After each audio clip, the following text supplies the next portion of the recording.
Hello and welcome back to another video, and in this one we've got two Nintendo Game Boy peripherals. We've got the Game Boy printer and the Game Boy Light Boy, both of which came as part of the spares and repairs listing on eBay, which I'll put here.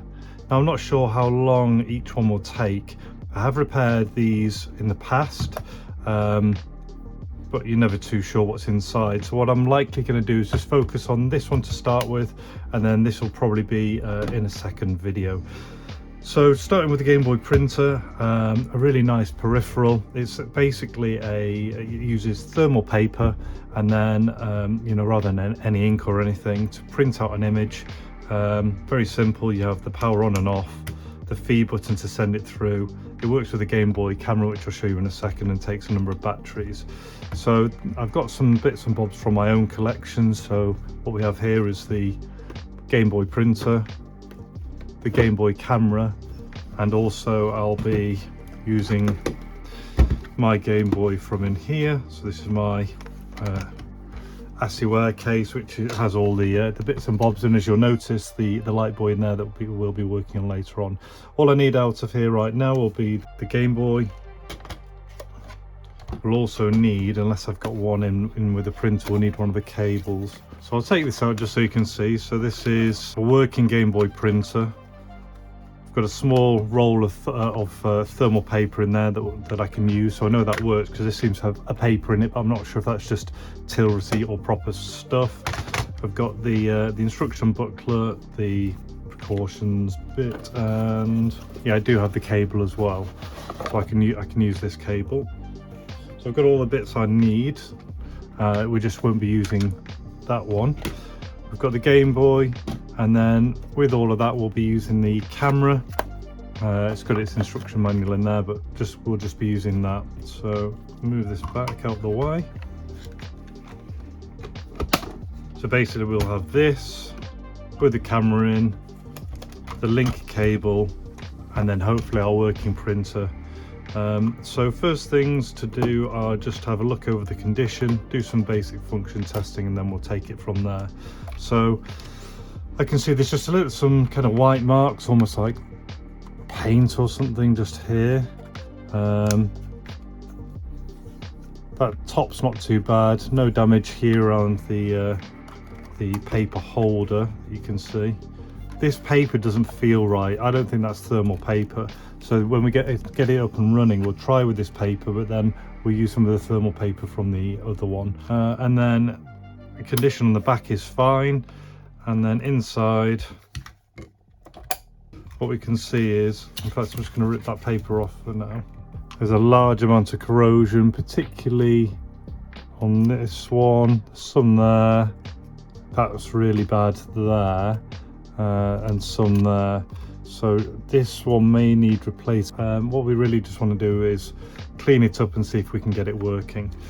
And you can see some of the corrosion there. So we'll get straight onto here. Now, rather than working away with them at this point, I actually find it easier to get inside and then remove all of those parts.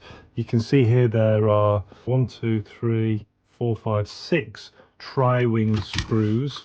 Basically look like this, like a 3-bladed propeller.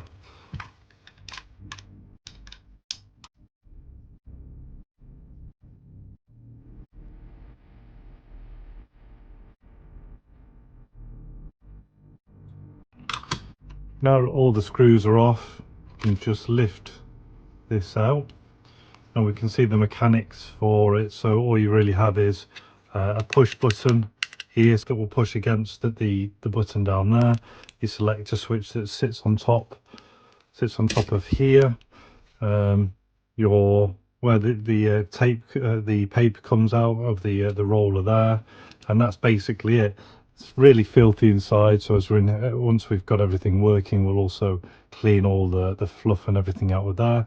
But what we need to do next is remove this circuit board, go onto the other side, and that will help us get access to all of the contacts on the bottom. For that, it's just normal Phillips head screws, and by the look of it, there's just the two, one there and one there.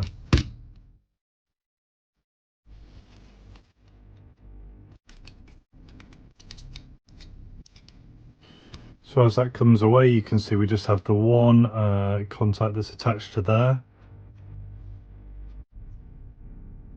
and then the remainder are still inside. So what we need to do with those is basically just, if you haven't seen these before, they're held in place with a small piece of metal that's pushed out like that, and what you need to do is push this onto the other side so that it can slide out or come towards you. So to remove these contacts here, we have to depress the little bit just inside there that then lets us pull it out. So just depress there, and then once it's depressed, you can see we can then pop out that contact. For the middle one, there's a number of different ones in here.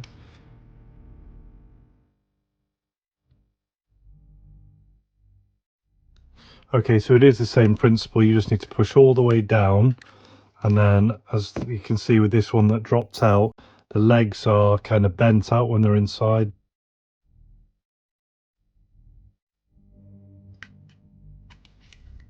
You can see this one particularly corroded. We'll have to see what we can do with that. I might need kind of, if I can get a replacement, I'll maybe have to solder a replacement or pinch a replacement into there. Again, corrosion on here. So that's all of those out. What I'm going to do first of all is just clean up the housing, and then clean up all of these, and then what we'll start to do is have a look at this one here and see what we can do about that.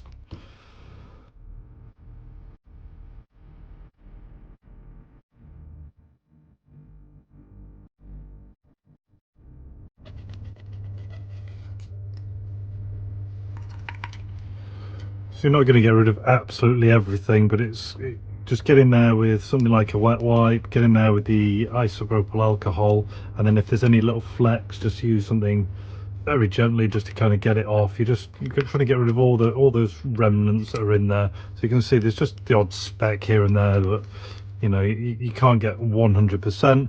I'm just going to put a little blob of super glue just on the back of this bit here where one of the metal bits sits. It won't stop the metal falling out or anything. It's where that really bad bit of corrosion was and the plastic had just got a bit weak. So I'm just going to pop a tiny, just literally a dot on the back there, and then I'm going to move on to these.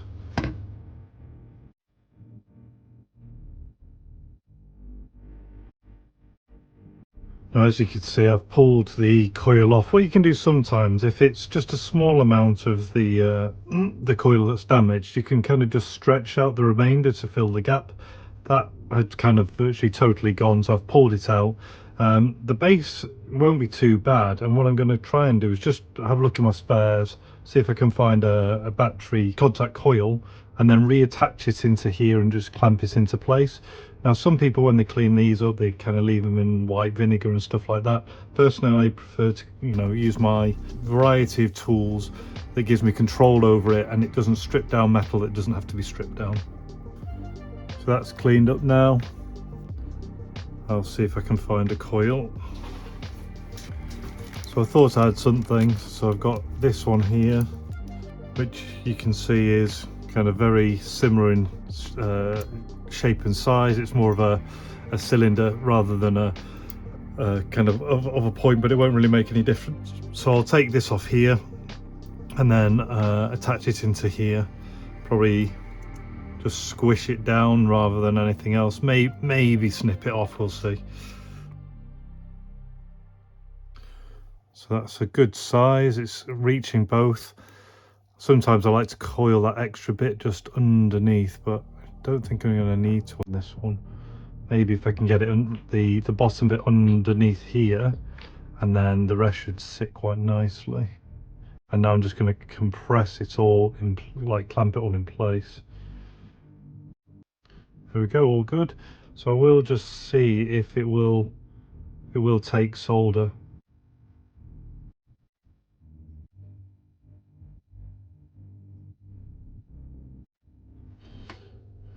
There we go. So aluminium doesn't always like being well, it doesn't like being soldered to, but because the coil itself is steel, you can just kind of just get a blob on the back, just kind of fill the gaps. And same here, even though it's not as pretty, I've just put a little bit just on here and on here, which will be disguised once it's inside, but it means that that is much more secure than it just relying on friction alone. And if we compare it to these, you can see it's the perfect length as well, so that's worked out really well. So the next thing to do is start to put the contacts back inside.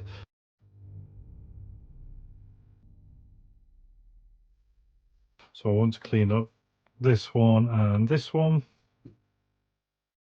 So that's an example where the very tip has come off, but it's not a problem. As long as we clean it up, we can just stretch the remainder out.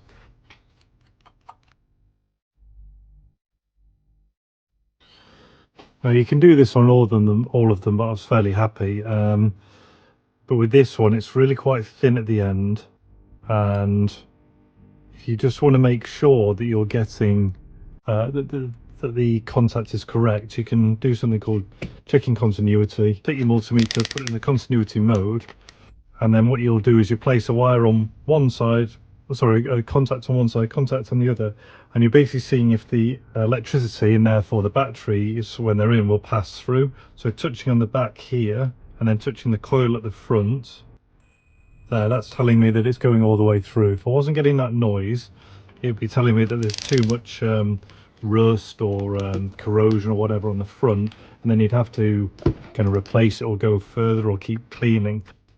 Quick clean on the rest of the board whilst I'm in here, and same on this side. So at this point I'm just going to give the cover a wipe over, and then we'll rebuild and test. What you see here is I strip down where I can, so taking the buttons out, we're taking this button out, and also now I'm inside I can take that front cover off and just give a clean under there as well.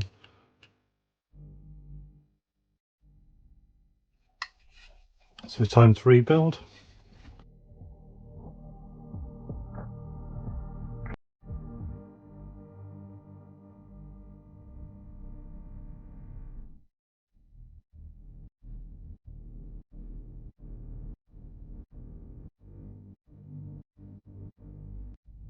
Time for the moment of truth with some batteries. Let's see if we get some power. So make sure this is off at the minute. Pop in 6 batteries. Okay, fingers crossed, red light's going to come on. And it doesn't. I'm actually really surprised by that. Oh, there we go. So it was just a loose connection somewhere. So let's see if we can identify which one it is. So this one here, which is surprising because yeah, just looking, there was the tiniest little bit of corrosion just on the tip. So you can see now I've cleaned it off. That's all nice and stable now, so that's really good. So popped that on the back.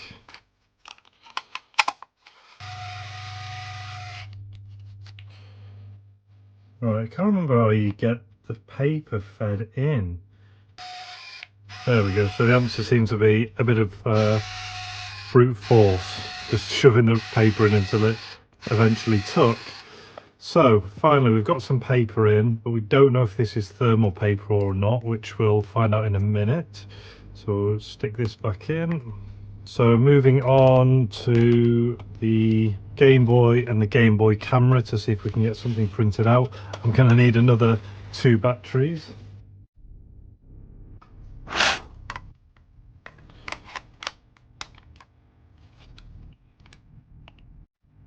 Right, so I don't know if you can see that Game Boy camera, and then you can take photos. So that's kind of a picture of me there. You can change the brightness and the contrast, but I need to plug it in first. So take this. So just taking this photo here, that's me. Save, view album. So this is the one I just took. Let's see if we can print it out. So I've got frame, comment, stamp, paint, delete, print. So print, print.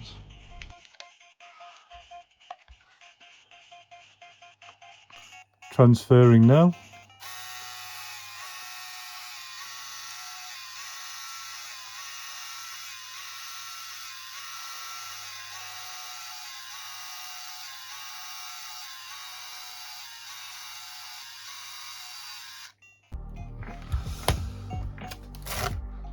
And it has printed, although I don't think this thermal paper is particularly good. You can see it's kind of faded. You can just about make me out. So what I'll show you in comparison, because I keep these out of the sun. So let's see what this looks like in comparison to this one here.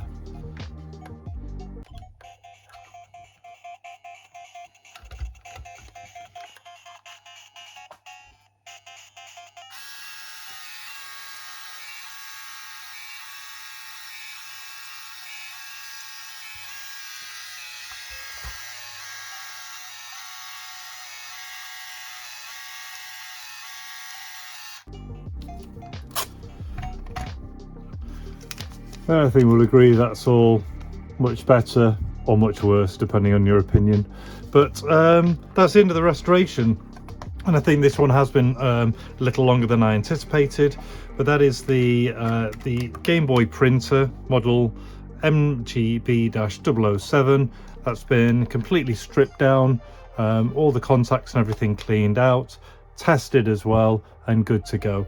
And hopefully it won't be today, but the next one I'll do is I'll move on to this Light Boy, which from memory could be a bit of a nightmare. But if you did enjoy the video, please take a moment to like, share, comment, subscribe, and until the next one, all the best, take care and see you.